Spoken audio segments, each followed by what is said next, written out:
Vas-y, Karim. Bonjour coach. Bonjour.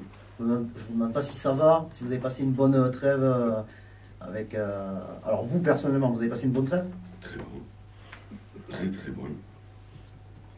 Oui. Oui. C'est bien. Pour, par J'ai rapport la à... famille, j'ai la santé. C'est le plus important.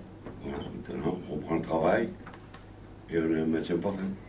Alors pour ce match important, malheureusement il n'y a pas eu que des bonnes nouvelles pendant la trêve, parce que vous avez eu quand même pas mal de pépins. Est-ce que aujourd'hui, même si on est à 2 jours du match, vous avez la possibilité de nous en dire un petit peu plus sur l'évolution et les absences certaines de quelques joueurs de l'effectif? Alors les absences certaines, c'est Bamou Meïté, Isma Sarr, Jonathan Klos et Jean Onana. Ça c'est sûr. Eux, ils ne seront pas dans le groupe. Pour le reste, vous avez des incertitudes. Pour le reste, on vit au jour le jour. On attend le dernier moment parce que c'est une histoire de fin de blessure. Donc les joueurs travaillent à l'écart du groupe physiquement avec les préparateurs physiques. Et entre demain après-midi et dimanche matin, on verra qui c'est qui peut débuter. Fabrice. Jean-Louis, bonjour. Lors de votre arrivée, vous nous aviez dit que le coach mental, c'était vous. Est-ce que là, dans les circonstances actuelles, ce rôle prend d'autant plus d'importance ou alors pas forcément? Non, c'est les aléas du métier. Depuis que nous sommes arrivés, on est dans l'adaptation. Il faut à chaque match s'adapter par rapport à l'effectif qui est disponible. On perd des joueurs, on gagne des joueurs. C'est le métier comme ça. Jean-Claude. Bonjour. C'est un match aussi particulier pour vous, puisque vous retrouvez un de vos anciens clubs. Est-ce que vous pouvez nous dire les souvenirs que vous gardez de vos 2 passages à chaque fois au PSG, avec d'abord Luis Fernandez et après Laurent Blanc? C'était des matchs très engagés dans un stade en ébullition. Ça reste des souvenirs impérissables. Aujourd'hui, je suis de l'autre côté, je connais l'ambiance de ce stade qui doit dynamiser et booster tous les joueurs qui vont démarrer le match. Je parlais plus de vos expériences à vous, à Paris. Le souvenir que vous en avez de vos 2 passages à Paris. C'est ce que je vous dis. C'est des bons souvenirs au niveau de l'ambiance.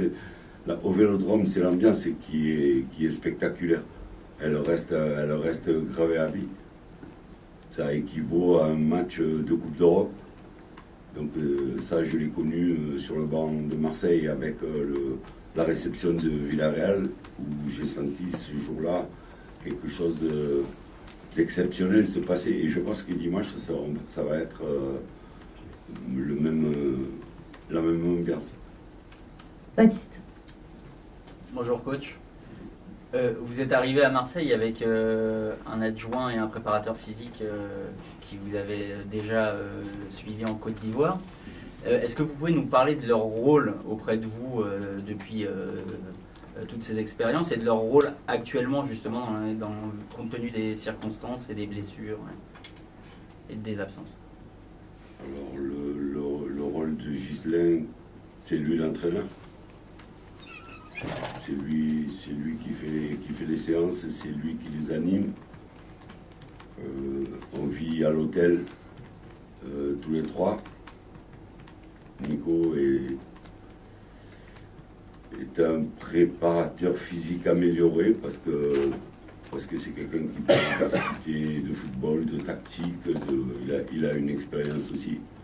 Il a un papa qui était un professeur aussi.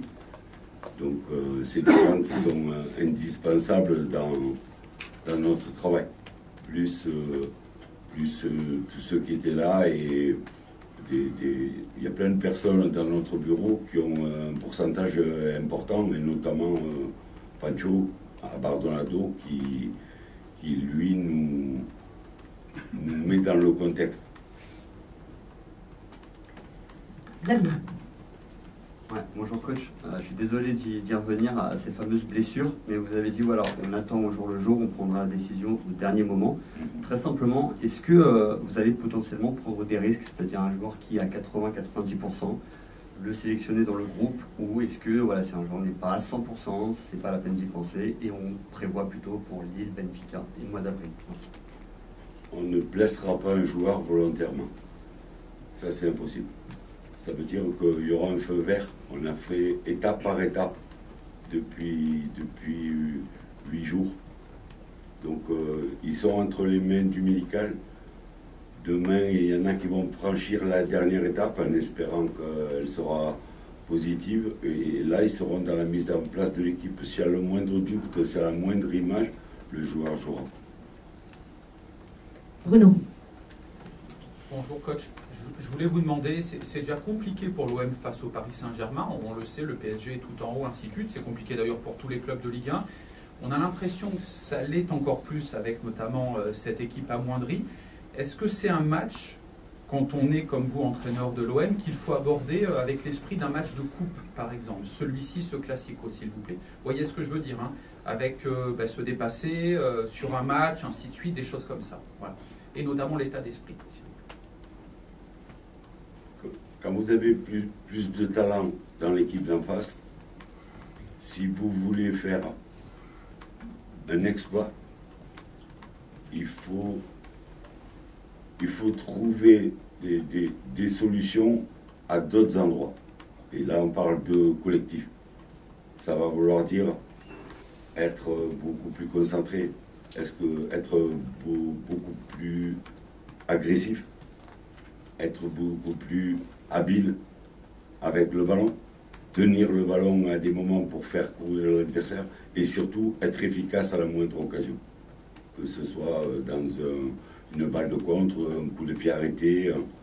Il faut pratiquement faire le match parfait. Mais on l'a déjà fait. On l'a déjà fait. Personnellement, nous avons joué 4 matchs depuis que je suis là au Vélodrome. On n'a pas fait que des bons matchs, mais on a toujours su s'adapter à la situation. Avec en référence le match de Villarreal, où là c'était pour le moment le sommet. Ça sera peut-être, il faut faire encore mieux que Villarreal pour faire l'exploit. Mais on a la responsabilité, on sait qu'on est attendu, on sait que beaucoup de gens, le stade est archi-comble, je pense qu'il y a eu, je ne sais pas combien de demandes, c'est le match. C'est le match, c'est les 2 équipes les plus titrées de France. Il y a un écart au niveau du classement, il y a, je sais pas, ils ont 12 points d'avance sur le second, c'est déjà plié pour le titre, mais sur un match, contrairement à d'autres sports, si vous faites de la boxe et que vous vous battez contre Tyson, ça ne va pas durer longtemps. Si vous jouez au tennis contre Nadal, il va vous mettre 6-0. Dans un match de football, il y a cet espoir. Il y a cet espoir. Et c'est pour ça que ce métier est magnifique. Michel. Jean-Louis, quand vous êtes arrivé avant Donetsk, vous avez mis quelque chose en place, vous nous l'avez dit, en gros, on saute les lignes et on ne prend surtout pas de risque derrière. Vous aviez opté pour un vrai schéma de jeu. Est-ce que là, vous réfléchissez à mettre quelque chose en place, justement, étant donné les absents? Est-ce que vous êtes encore en pleine réflexion sur savoir qui va jouer à droite? Est-ce que vous vous êtes dit il faut trouver quelque chose pour justement déstabiliser ou pour embêter le PSG? S'il n'y avait qu'une inconnue, je serais content. Il y en a plusieurs. Donc je vous dis, c'est pas la peine de se lamenter, de pleurer sur son sort. On a joué sans Klaus des matchs, on a joué sans Sarr des matchs, on a joué sans Meïté. Donc ça veut dire que les gens qui sont dans l'effectif, il y a des gens qui vont avoir leur chance.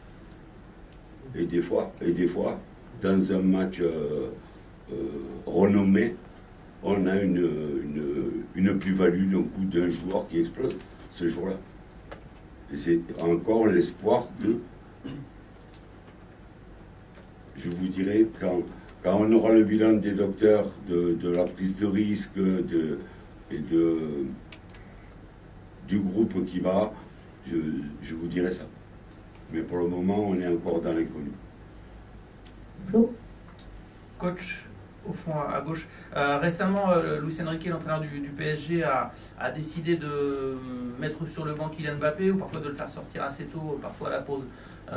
Est-ce que vous espérez que là aussi dimanche il prépare la saison prochaine, le coach du PSG, en le laissant sur le banc? Et plus sérieusement, est-ce qu'on prépare l'équipe à Kylian Mbappé titulaire sans avoir la certitude qu'il le sera? Parce qu'il a quand même des caractéristiques et c'est un joueur tellement important du PSG que évidemment qu'il faut peut-être appréhender sa présence. Mais est-ce que le fait qu'il y ait ce doute fait qu'on ne peut pas totalement le préparer à 100%? Donc le préparer en essayant de rentrer dans la tête de l'entraîneur pour savoir ce qu'il va faire, c'est impossible. C'est impossible parce que lui, il a des échéances primordiales. Quand vous êtes un entraîneur de son calibre, ce que vous visez, c'est les titres. D'accord? Il lui reste le championnat, il a déjà bien entamé. Il lui reste la Coupe de France et surtout un quart de finale de Champions League. Là, tout se joue maintenant. Comment il va gérer le temps de jeu, comment il a vu les internationaux, il n'y a que lui qui peut savoir. Nous, il faut qu'on soit prêt à toutes les éventualités. Mais quand on a l'effectif qu'il a à 25 joueurs, et ça a été sa grande force, c'est d'avoir construit un effectif pour tout gagner. Et là, je lui dis bravo. Nico? Ouais, même au fond. Ces derniers matchs, on a vu apparaître sur les feuilles de match Stéphane Sparagna, qui initialement avait été recruté pour renforcer la réserve. Qu'est-ce que vous pouvez nous dire de ce joueur? Et au regard peut-être des difficultés que vous aurez à construire votre défense, est-ce que c'est quelqu'un sur qui vous pourriez vous appuyer? Il s'entraîne avec nous depuis pratiquement notre arrivée. Parce que dès le premier match, on avait Bayardi suspendu.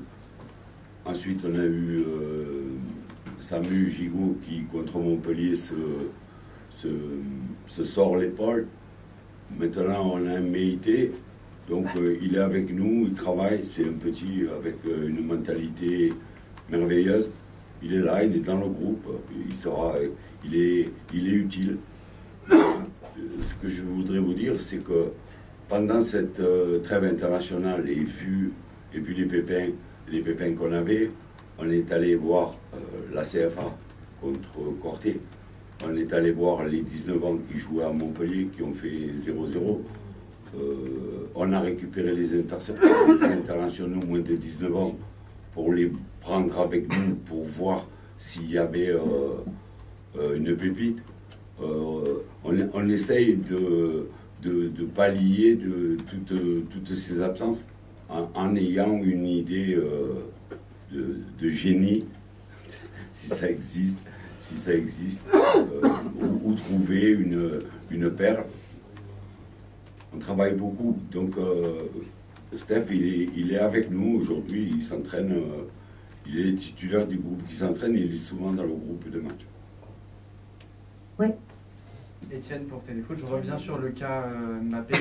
Il est plutôt en réussite au Vélodrome avec un doublé du dernier OM PSG. Ce sera probablement son dernier OM PSG sous les couleurs du Paris Saint-Germain. Comment préparer un plan anti-Mbappé avec une défense autant dessinée? Je ne sais pas s'il y a un plan pour un joueur comme ça. On se rendra compte quand il sera parti qu'on avait quand même affaire à un des 3 meilleurs joueurs du monde. Faire un plan Mbappé, déjà je ne sais pas s'il va jouer.